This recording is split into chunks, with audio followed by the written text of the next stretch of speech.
Gold trusted gold buyers మీరు తాకట్టు పెట్టిన బంగారాన్ని విడిపించి ఈ రోజు ఉన్న మార్కెట్ ధరకు కొనబడను. ఈ silver screen journey junior Ram గా స్టార్ట్ అయింది యాక్చువల్లీ. అందులో కూడా రామే.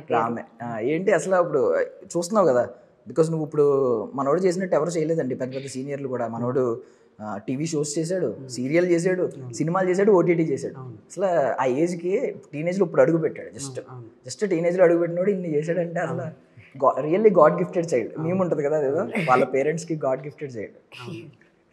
ఏంటి నీ జర్నీ ఒకసారి నువ్వు అనలైజ్ చేసుకున్నావా, చూసుకుంటా ఉన్నావా, ఎలా ఉంది అసలు, ఎక్కడ వరకు వచ్చావు? అది నేను గుర్తు తెచ్చుకోవడం కన్నా జనాలు ఎక్కువ గుర్తు తెప్పిస్తూ ఉంటారు. వినయ విధరామతో అంటే డ్రామా జినస్తో స్టార్ట్ అయింది. తెలుగు సార్ కూడా నా మెంటర్ డ్రామా జినస్లో ఉన్నప్పుడు. సో డ్రామా జినస్తో చిన్నగా స్టార్ట్ అయితే ఆ డ్రామా జినస్ చూసే బోయపాటి గారు నన్ను ఆడిషన్కి పిలిచారు. ఒక 50 నేను వచ్చినప్పుడే 50 కానీ అరౌండ్ 500 మంది చిల్డ్రన్స్ చూసారు, పిల్లల్ని చూశారు. దాని తర్వాత అందులో సెలెక్ట్ అయ్యి ఆ మూవీ చేసి మంచి పేరు వచ్చి దాని తర్వాత చిన్నగా మిషన్ ఇంపాసిబుల్ అనే మూవీలో అంటే ఫస్ట్ అందులో 3 మెయిన్ క్యారెక్టర్స్కి ఇచ్చే ఆడిషన్. అందులో అవ్వలేదని డైరెక్టర్ వీడికి ఏదో ఒకటి ఇద్దాము అని ఒకటి అది పొగ్గొట్ట ఉంది ఒకటి. అలానే నా జర్నీ ఇప్పుడు 90s నాకు మంచి పేరు తెప్పించింది, నాకు కెరియర్ కొంచెం మంచి పుష్ ఇచ్చింది. ఇది కూడా ఒక వన్ ఆఫ్ ది పుష్ అనుకుంటున్నాను. మనోడు డ్రామా జూనియర్ సీజన్ 1 అండి. ఇప్పుడు వచ్చే జూనియర్స్ అందరికీ సీనియర్ అన్నాడు. అబ్బా ఏమైనా చోటా ప్యాకెట్ బడా ధమాకా అన్నట్టు ఏమైనా ఉంటాడు అసలు, సూపర్. సో మీరండి కమిటీ కుర్రాళ్ళు, అసలు ఆ సినిమా ఇచ్చిన నాస్టాలజియా 90s ఒకటి ఇచ్చింది, ఇది వేరు. అది బుల్లితెర మీద ఇస్తే ఇది సిల్వర్ స్క్రీన్ మీద ఇచ్చింది. సో మీరు చాలా అటెన్షన్ వచ్చింది మీకు. పర్సనల్లీ ఒక్కొక్కరి మీద ఫోకస్ చేయలేదు కానీ అంతమంది ఉన్నారు కాబట్టి, బట్ వాళ్ళకి ప్రతి ఒక్కరికి ఆ క్రెడిట్స్ ఉన్నాయి. సో ఏంటి దాని తర్వాత మళ్ళీ ఇక్కడికి రావడం, ఈవెన్ తమిళ్లో అడుగు పెట్టడం, ఇవన్నీ మీ జర్నీ ఎలా సాగుతుంది అసలు? ఇప్పుడే కెరియర్ కొంచెం స్టార్ట్ అయింది, ఒక మెట్టు ఎక్కుతున్నాను అనుకుంటున్నాను నేను. కమిటీ కూరలు అయినాక యాక్చువల్లీ మనకి ఏదైనా రాసి పెట్టుంటే అది ఖచ్చితంగా మన దాకా వస్తుంది అనడానికి ఇది ఒక నిదర్శనం అండి. యాక్చువల్లీ నాకు ఫీవర్ వచ్చి నేను పడుకున్నా, లైక్ కాల్స్ వస్తున్నాయి అనమాట, ఇట్లా ఆఫీస్కి రండి మిమ్మల్ని అనుకుంటున్నామని. ఏదో ఫేక్ కాల్లే అనుకున్నా. ఎట్ లాస్ట్ ఓకే ఫిలిం అన్నాక పిచ్ డెక్ పంపించారు, ఒక తిరువిర్ గారు అంటే ఓకే ఫైన్ అనుకుని వెళ్ళాక హేమ గారు వచ్చారు. హేమ గారా అంటే మీరే అండి హీరోయిన్ అన్నారు. లేదు బట్ చిన్న ఒక ఆడిషన్ చేయాలండి వీడియో అని అన్నారు. చేశాక మార్నింగ్ ఆడిషన్ చేశారు, నైట్ కల్లా లైక్ కాల్ చేసి లైక్ మీరే అండి హేమ గారు, మీరు ఇంకా టీనా స్టాఫే కాదు అన్నాను. Like I feel so happy. కథ విన్నప్పుడైతే అసలు ఎంత మంచిగా అనిపించిందంటే, స్టార్టింగ్ ఒక ఫీల్తో వింటాం కదా, ఎండ్ వరకు అదే ఫీల్ ఉంది, మధ్యలో ఎమోషన్స్ ఉన్నాయి, ఆ కామెడీ అసలు సార్ చెప్తూ ఉంటే మాత్రం ఇంకా ఇట్లా నేను ఊహించేసుకున్నా, ఓకే ఇది అవుతుంది అన్నట్టు. ఆ సిటీస్ అలానే వచ్చింది. But I feel so proud. And Tamil కూడా లైక్ ఇప్పుడిప్పుడే వెళ్తున్నా, లైక్ యూట్యూబ్ సిరీస్ చేసా తమిళ్లో, అక్కడ వచ్చినంత పేరు ఇక్కడ రాలే, బట్ ఇప్పుడు ఇంకా అందరికీ తెలుస్తున్నా. I'm so proud and I'm so blessed. Seriously. Rahul garu, ఒకవేళ మీ సినిమా బికాజ్ ప్రీ వెడ్డింగ్ మీద రకరకాల అభిప్రాయాలు ఉన్నాయి బయట. కొంతమంది సరదాగా ట్రోల్ చేస్తూ ఉంటారు, టీజ్ చేస్తూ ఉంటారు, మీమ్స్ చేస్తూ ఉంటారు.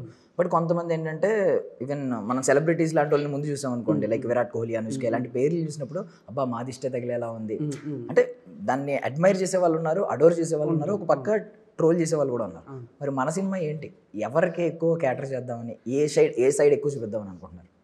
ఏ సైడ్ ఏం లేదండి, అది ఎలా చెప్పాలి అని అంటే ఎవరు తీసుకునే విధంగా అది ఉంటుందండి. అంటే ఇప్పుడు మనం కూడా ఇలాంటి వీడియో చేసుకోవాలి అని అనుకునే వాళ్ళు కూడా ఉంటారు, ఇది వద్దురా బాబు అని అనుకునే వాళ్ళు కూడా ఉంటారు. అది అన్నీ ఉంటాయా? అన్నీ ఉంటాయి. Nice nice. అసలు ఈ థాట్ ఓవరాల్గా ఎక్కువ ప్రీ వెడ్డింగ్ టచ్ చేయలేదండి. అంటే మేబీ ఎక్కువ ఆడియన్స్ కూడా ఎక్స్పెక్టేషన్స్ ఉంటాయి. ప్రీ వెడ్డింగ్ అంటే ఒక ప్రీ వెడ్డింగ్ షూట్లో జరిగిన ఇన్సిడెంట్ వల్ల జరిగిన రిమైనింగ్ కథ అంతా. సో ఓవరాల్ సినిమా అంతా ప్రీ వెడ్డింగ్ ఉండదు. సో అది ఒక సింగిల్ షో అంతే, ఒక్క షూట్ అది ఒక అదొక సీక్వెన్స్ మాత్రమే ప్రీ వెడ్డింగ్ షూట్ అనేది. మరి ద గ్రేట్ అని చెప్పి ఒక యాడ్జెక్టివ్ యాడ్ చేశారు కదా అది. ఇప్పుడు ద గ్రేట్ అనేది ఏంటంటే కొంచెం వెటకారం కూడా ఉంటుంది. అంటే గ్రేట్ అంటే అది ఏదో గ్రేట్ అనే కాదు, అందులోనే ఉంటుంది the great pre wedding show అని. అంటే చూస్తే అర్థమైపోద్ది, ఓకే సినిమా మొత్తం చూసాక ఓకే ఇది కరెక్ట్ టైటిల్ అనేటట్లు. సో ఆయన పెళ్ళికి ముందు ఎలా షూట్ చేసుకుంటారు అనేది ఆయన చెప్పరు, మనం చూద్దాం. ఇప్పుడు మీకు ఉంటుంది కదా నార్మల్లీ ముందేదో ఆలోచన ఉండొచ్చు తర్వాత సరదాగా. ఇప్పుడు ఈ సినిమా తర్వాత, ఈ ఎక్స్పీరియన్స్ తర్వాత మీకు ఎలా ఉందంటే ప్రీ వెడ్డింగ్ షూట్ అంటే మీ మనసులో ఏమొస్తుంది? అంటే రియల్ లైఫ్కి చాలా డిఫరెంట్ ఉంటుంది. అది కెమెరా అలవాటు అయిపోయింది కాబట్టి అంత ఏమనిపించదు నాకు. బట్ మేబీ నాకు వచ్చే పార్ట్నర్కి ఏమన్నా భయం ఉన్నా లేకపోతే పోజెస్ చెప్పాలి ఎలాగా నేను చెప్పాలా లేకపోతే ఫోటోగ్రాఫర్ చెప్పాలా అర్థం కాదు. అండ్ నాకేమో రెట్రో థీమ్లో చేసుకోవాలని లైక్ కొంచెం ఇష్టం ఉండే. వాహ్ చూసారా మేబీ ఫ్యూచర్లో చేంజ్ అవ్వచ్చేమో, బట్ ప్రెసెంట్ అయితే రెట్రో థీమ్లో ప్రీ వెడ్డింగ్ చేసుకుంటే ఎలా ఉంటుంది అట్లా చేసుకోవాలని. సూపర్ అండి, మంచి మంచి డిజైన్స్ ఉన్నాయి, బయట పడుతున్నాయి. ఆవిడకి అవుతుందిలేండి, ఆవిడకండి అవుతుంది. యా రెట్రో థీమ్ మీరు ఫిక్స్ అయిపోండి అయితే. రెట్రో థీమ్ అన్నారు మేబీ ఈ లోపు ఆ రెట్రో థీమ్ ఫీలింగ్ వచ్చింది అంటే ఇంకా వేరే దానికి షిఫ్ట్ అయిపోవాలి. ఓకే ఓకే, కొత్తగా ఉండాలి, యూనిక్గా ఉండాలి ఎలా అయినా. లాస్ట్లో మళ్ళీ Rohan it's too early but అయినా అడుగుతాను, ఏంటి నీ ప్రీ వెడ్డింగ్ షూట్ ఎలా చేసుకుంటావు అసలు చేసుకుంటే? నేను పెళ్లి చేసుకునే లోపల అయితే ప్రీ వెడ్డింగ్ అనేది ఉండదు. అంటే ఏఐ ఇప్పుడు ఒక ఫోటో దీనికి ఇచ్చి ప్రాంప్ట్ ఇచ్చేస్తే అదే చేసేస్తుంది అంతా, అదే పోజ్ ఇచ్చేస్తుంది. ఆ ఎక్స్పీరియన్స్ అంతా మిస్ అయిపోతావు. ఇప్పుడు నువ్వు కూడా సినిమాలో లేకుండా ఏ చేస్తుంది అనుకో, ఎక్స్పీరియన్స్ అంతా నార్మల్ గా పర్సన్ దిగి ఫోటోగ్రాఫర్ని పెట్టుకోవడం అది ఇప్పుడు అప్పట్లో యూనిక్ స్టైల్. బట్ నువ్వు పెట్టుకోకర్లేదు, నువ్వు ఒక అప్పటికి స్టార్ అయిపోతావు కాబట్టి నీ చుట్టూ ఫోటోగ్రాఫర్లు ఫ్రీగా వస్తారు. అదే అప్పుడు మేము అలా చేయించుకోవడం అప్పుడు యూనిక్ గా అయిపోతుంది. ఇప్పుడు అందరు వెళ్తున్నారు. నేను అడిగింది నువ్వు మాత్రం ఏదో రకంగా స్కిప్ కొట్టేసావు, ఏ మధ్యలో తీసుకొచ్చి. అవును మరి ఎలా చేసుకోవాలని ఉంది అసలు ఫోటోషూట్, ప్రీ వెడ్డింగ్ ఫోటోషూట్? అది ఆలోచించాలన్న, పెద్దది అది. ముందు అమ్మాయి ఫిక్స్ అవ్వాలంటావా? ఎలాగైనా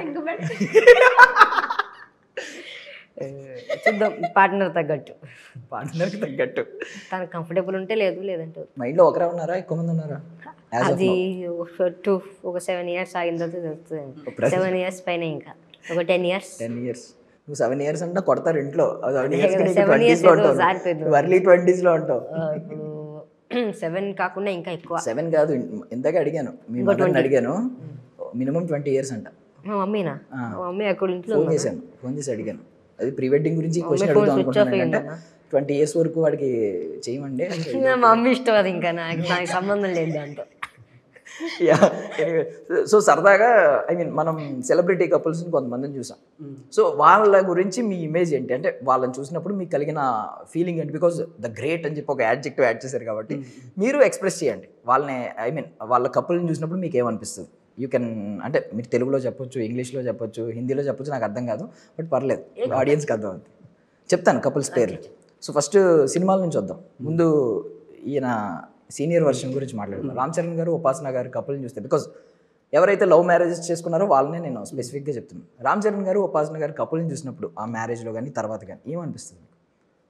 చూడముచ్చటగా ఉన్నారా మీరు? నెక్స్ట్ ఉంటాయి ఇంకా పదాలు, ఇప్పుడు వాడేస్తున్నారు కానీ. నాకు మెచ్యూర్డ్ రిలేషన్షిప్ అనిపిస్తుంది. మెచ్యూర్డ్ రిలేషన్షిప్ ఎందుకంటారు? ఏమో నాకు అనిపిస్తుంది చూడగానే, చాలా అంటే ప్రొఫెషనల్గా ఎవరి పని వాళ్ళు చేసుకుంటూ అలా అనిపిస్తుంది. Nice nice. మీ అన్నయ్య వదినల గురించి చెప్పు. లవ్లీ పేర్. మంచిగా చెప్పాడండి, లవ్లీ పేర్ అండి. సో నెక్స్ట్ అల్లు అర్జున్ గారు, స్నేహారెడ్డి గారు. లవ్లీ పేర్ వాడేయకూడదు, అలా రిపీట్ చేయకూడదు. అది నేను రామ్ చరణ్ గారి గురించి ఒకటి చెప్పాను. అవును, ఇది రిపీట్ అయిపోతుంది. లవ్లీ పేరు ఆల్రెడీ విన్నాం మేము. అది ఈ కపుల్ గురించి ఇలా అనిపిస్తుంది నాకు. లేదు కొత్త ఆన్సర్ కావాలి మాకు. ఎవరెవరు? అల్లు అర్జున్ గారు, స్నేహారెడ్డి గారు. అల్లు అర్జున్ గారు ఎవరిని మెసేజ్ చేసుకుంటున్నావు నువ్వు పక్కన? మరి మర్చిపోయా. క్యూట్ పేర్. ఓకే, అది నేను అనుకున్నానండి చెప్దామని. మరి ఎల్కేజీలో నా ఏజ్ అది నా పెన్సిల్. కడుపు నొప్పి వచ్చింది సార్. మీరు వేరే చెప్దాం సరే మీరు చెప్దాం అనుకున్నారు కడుపు నొప్పి. ఓకే, ఇప్పుడు వేరే చెప్పండి. మరి చాలా బాగుంటారు. చాలా బాగుంటారు. ఈవిడ తెలుగు సైడ్ వెళ్ళిపోయారు కంప్లీట్లీ. నువ్వేం చెప్తావు? నేను నీ గురించి ఏం ఎలివేషన్ ఇచ్చాను తెలుసా? చోటా ప్యాకెట్, బడా. అవును, అది యాక్టింగ్ లో. ఇప్పుడు నువ్వు మైక్ పట్టుకుంటే ఎలా మాట్లాడతావు అసలు స్టేజ్ మీద? మైక్ లేదు, చేతిలో మైక్ లేకపోవడం అప్పుడు ప్రాబ్లం, ఆ వైపు రావట్లేదు. అయితే ఆలోచిస్తాం అన్నట్టు. చక్కనైన జంట, చూడముచ్చని జంట, చక్కనైన జంట. సూపర్. ఓకే, కొంచెం ముందుకెళ్దాం. నాగార్జున గారు, అమల గారు. మీరు ఈలోపు ఆలోచించండి. క్యూట్ కపుల్ నుంచి క్యూట్ తెలిసింది. ఇంకా అందరికి క్యూట్ ఏంటండి? మీ మాటలే లేవా అసలు? తెలుగు భాషలో లేవా? ఇంగ్లీష్ భాషలో లేవా అసలు? అట్లీస్ట్ హిందీ అన్నా తెచ్చుకోండి అని చెప్పా.